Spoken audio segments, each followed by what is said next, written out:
Hello everyone. इस video में हम पढ़ेंगे इंग्लिश एनसीईआरटी क्लास 8 का चैप्टर 10 ग्रेट स्टोन फेस 2।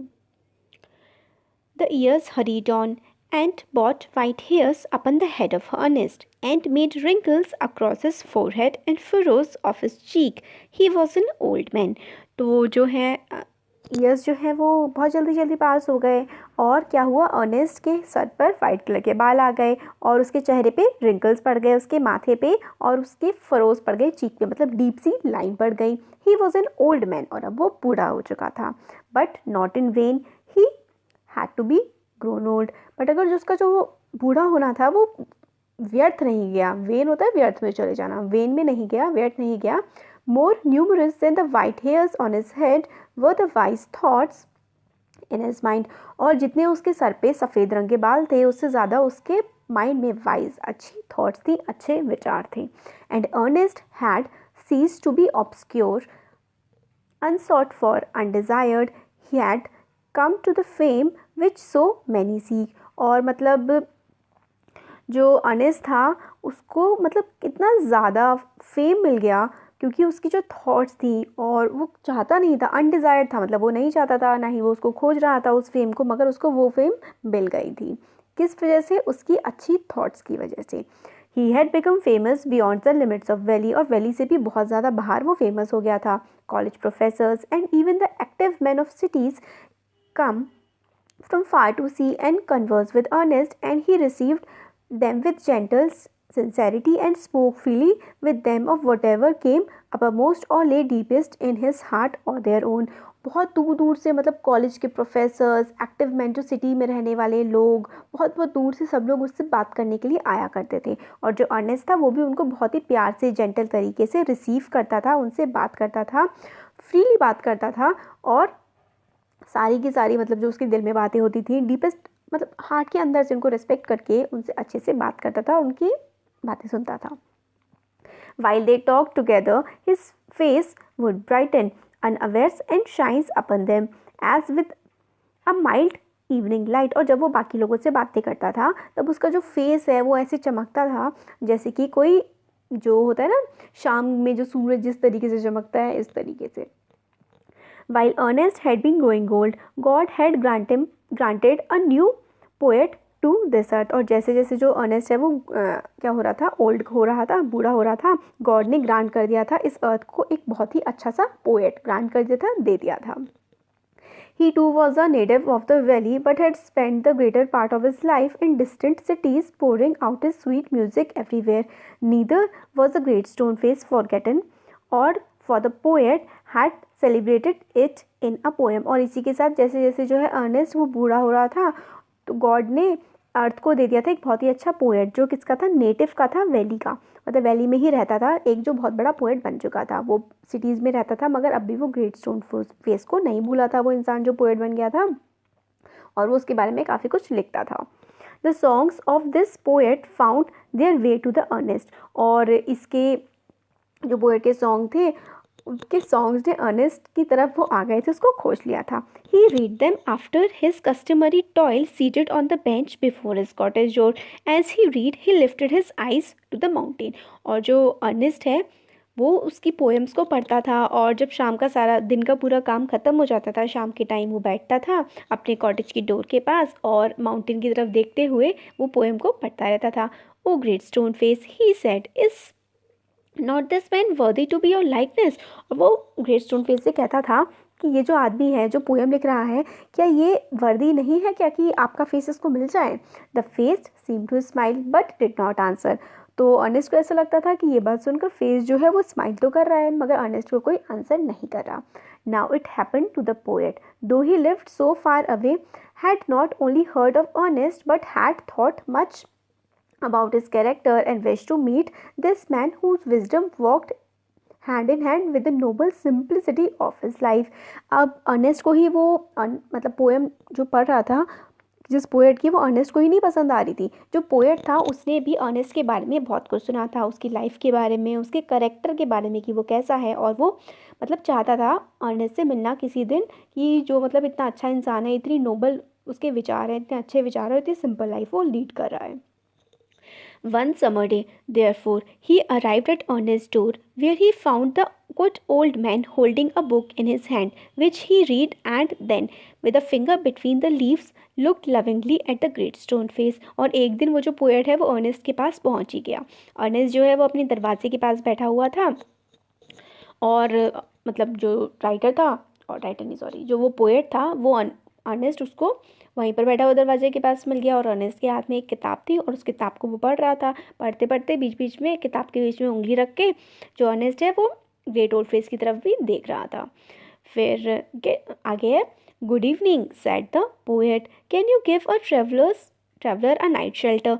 तो जो पोएट होता है वो अर्नेस्ट से बोलता है, गुड इवनिंग विश करता है उससे और उससे पूछता है कि मतलब क्या आप मुझे एक रात के लिए अपने घर में शरण देंगे, शेल्टर देंगे. तो अर्नेस्ट बोलता है, ग्लैडली, हाँ बिल्कुल खुशी से. And then he added smiling, I think I never saw the great stone face look so hospitably at the stranger. और वो बोलता है एकदम से अर्नेस्ट की, मैंने कभी भी नहीं देखा है कि ग्रेट स्टोन फेस जो है इतनी अच्छे से देख रहा हो एक स्ट्रेंजर की तरफ. The poet sat down beside him and he and Ernest talk together. और फिर जो ये देखिए पोएट जो है वो बैठ जाता है अर्नेस्ट के पास और फिर वो बात करने लगते हैं. Never before had the poet talked with a man like Ernest, so wise and gentle and kind. और फिर पोएट सोच रहा होता है कि इससे पहले उसने कभी भी इतने अच्छे इंसान से बात नहीं की है जितना अर्नेस्ट है. इतना समझदार, इतना जेंटल और इतना काइंड, मतलब इतना दयालु. Ernest on the other hand was moved by the living images flung out of the poet's mind. और अर्नेस्ट को भी बात उससे करके मतलब बहुत अच्छी लग रही थी जो उसके विचार थे पोएट के जान के. As Ernest listen to the poet he imagined that the great stone Face was bending forward to listen to. He gazed into the poet's eyes. और अर्नेस्ट को ऐसा लग रहा था जैसे वो पोएट से बात कर रहा है तो जो ग्रेट स्टोन फेस है वो भी थोड़ा सा आगे झुक करके उन दोनों की बातें सुन रहा है और पोएट्स की तरफ देख रहा है और जो पोएट है उसकी तरफ देख रहा है great stone face. Who are you, my gifted guest? he said. तो अर्नेस्ट जो है वो उससे पूछता है कि आप कौन हैं. गिफ्टेड गेस्ट मतलब आप इसके लिए बोला गया है गिफ्टेड गेस्ट क्योंकि अर्नेस्ट को लगता है कि इसके विचार बहुत अच्छे हैं. The poet laid his finger on the book that Ernest had been reading. You have read this poem, said he. You know me then, for I wrote them.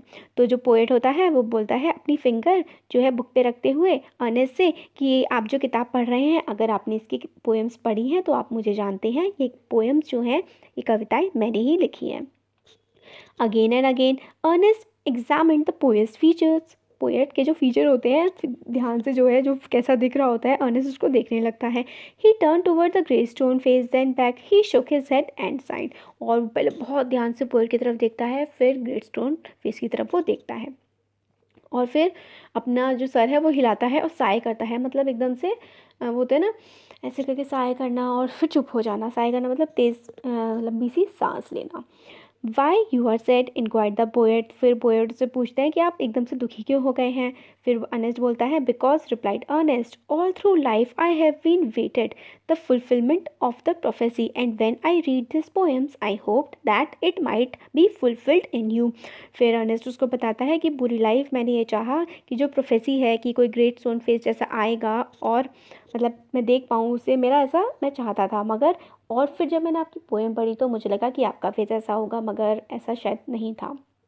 You hoped, answered the poet, faintly smiling, to find in me the likeness of the great stone face. I am not worthy to be its likeness. तो जो poet होता है कि आप चाहते थे कि जो ग्रेट स्टोन फेस है वो मेरे मतलब ऐसा मेरा चेहरा ग्रेट स्टोन फेस जैसा हो मगर शायद मैं इस लायक नहीं हूँ कि मैं ग्रेट स्टोन फेस का चेहरा बनूँ. मतलब मेरा चेहरा ऐसा हो जैसा ग्रेट स्टोन फेस का है.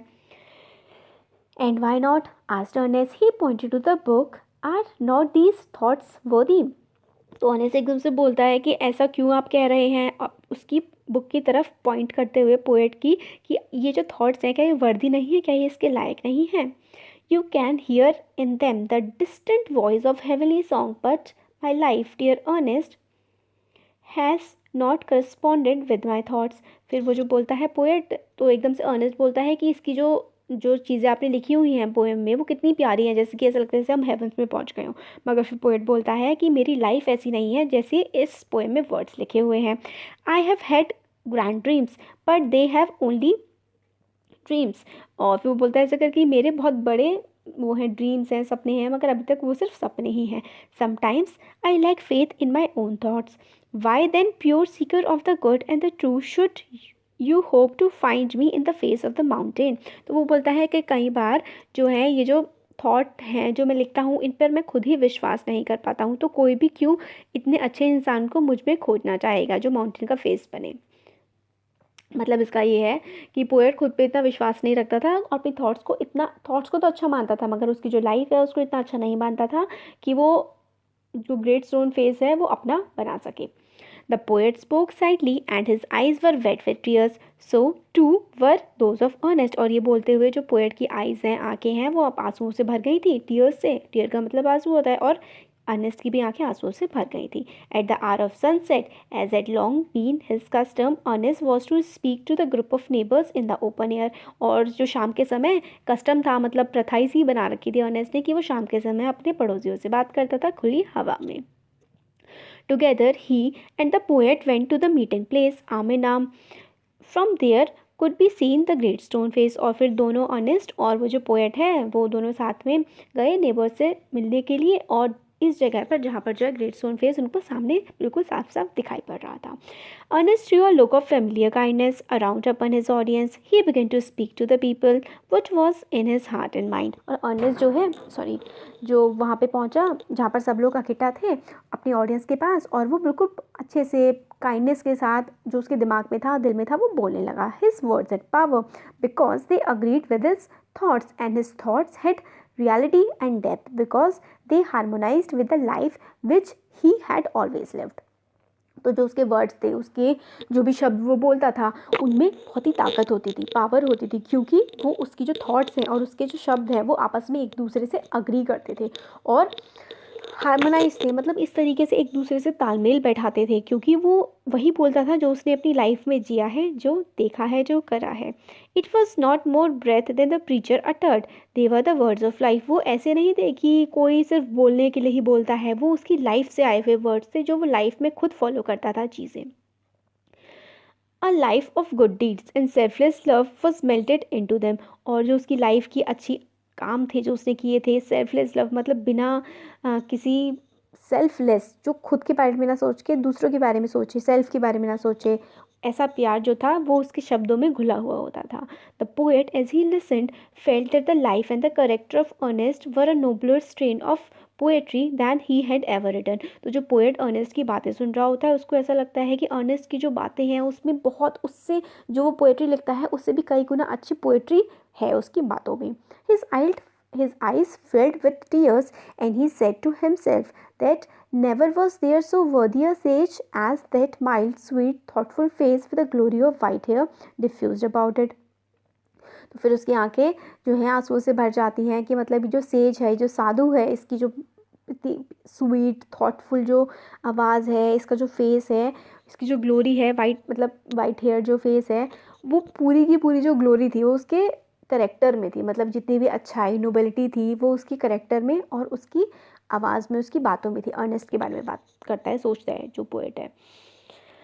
At a distance, but clearly to be seen, high up in the golden light of the setting sun, appeared the great stone face with white mist around it, like the white hairs around the brow of Ernest.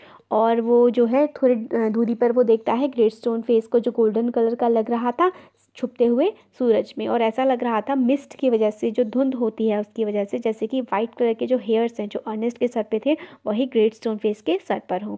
At that moment Ernest's face took on an expression so grand that the poet was moved to throw his arms up and shout, "Behold, behold, Ernest is himself the likeness of the great stone face." तो जो उस moment पे जो poet होता है वो Ernest को देख रहा होता है, ग्रेट स्टोन फेस को देख रहा होता है, और वो उसका एक्सप्रेशन जो होता है उसको तुरंत मतलब पोएट देख के अपने जो आर्म्स हैं मतलब थ्रो कर देता है अर्नेस्ट की तरफ और तेज तेज बोलने लगता है कि जो अर्नेस्ट है वो खुद है likeness of the great stone face. Ernest ही है जो ग्रेट स्टोन फेस जैसा दिखाई पड़ता है. Then all the people looked and saw what the poet said was true, और बाकी सारे जो लोग हैं वो भी देखते हैं अर्नेस्ट की तरफ और बोलते हैं कि जो पोएट ने कहा है ये बिल्कुल सच है, अर्नेस्ट का फेस ही ग्रेटस्टोन फेस की तरह है। The prophecy was fulfilled, prophecy जो है वो पूरी हो चुकी थी। But the Ernest having finished what he had to say took the poet's arm and walked slowly homeward, still hoping that some wiser and better man than himself would by and by appear, bearing a resemblance to the great stone face। और ये prophecy सुनने के बाद जो है Ernest जो है वो अपनी बात को ख़त्म करता है, जो बोल रहा होता है उनको बोलते हैं वो, और फिर पोएट के जो हाथ पकड़ के जा रहा होता है अपने घर की तरफ, और ये होप करते हुए मन में कि उससे भी ज़्यादा कोई समझदार और अच्छा इंसान अपीयर होगा जिसका जो फेस होगा वो ग्रेस्टोन फेस की तरह होगा। तो यहाँ पे हमारी जो स्टोरी है वो ख़त्म हो गई है।